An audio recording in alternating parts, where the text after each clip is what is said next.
పొంగి పగిలిపోయింది చపాతీ.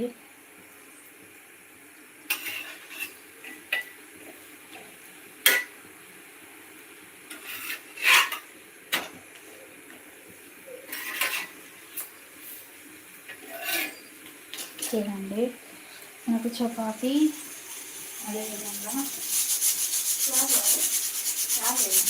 బాయ్